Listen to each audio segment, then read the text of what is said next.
We're talking to a psychologist. Go ahead. Okay, is it recording? Yeah. Okay, I'm good.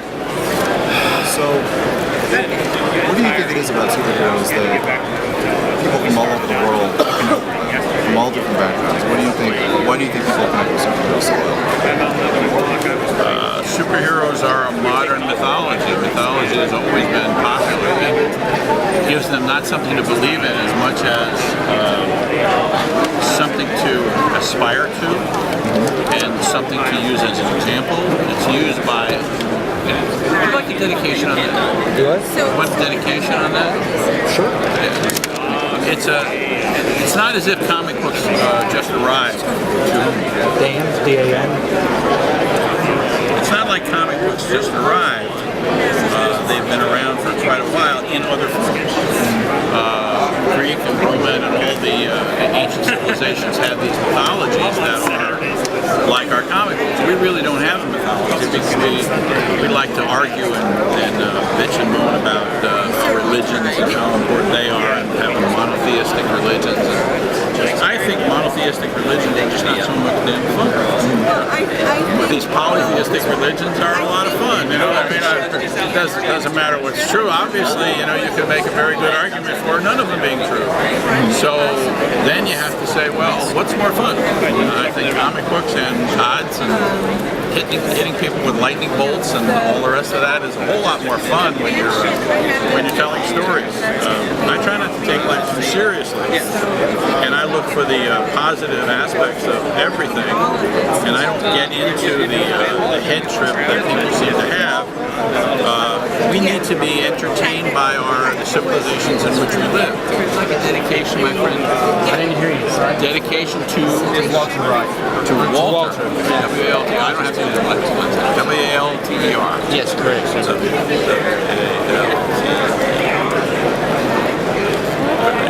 Give that like 30 seconds to drive. Thank you. Go ahead. I appreciate it. So many cultural artifacts that kind of come and go over time in music and art, movies, all that, you know, different styles change with the decades. But comic books, at least the heroes themselves, we've seen new ones kind of come and go, but we have so many as you're holding right now. Like Batman has been around for over 70 years.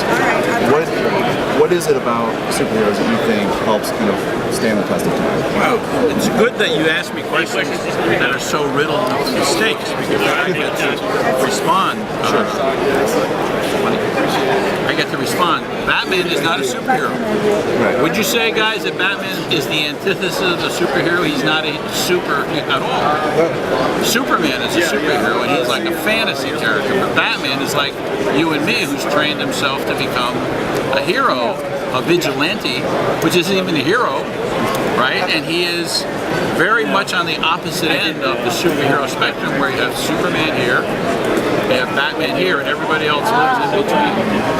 So, anyway, that's all. Thank you for being participating. Thank you.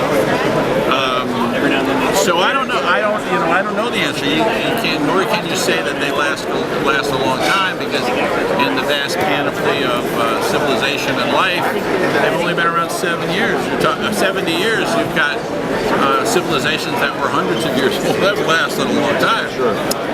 The Persians, the Athenians, the Spartans, the Greeks, the Romans, even the Christians and the Jews. You know, they've got long-lasting characters. Jehovah lasted a tremendously long time. Sure. Shiva has lasted a couple thousand years.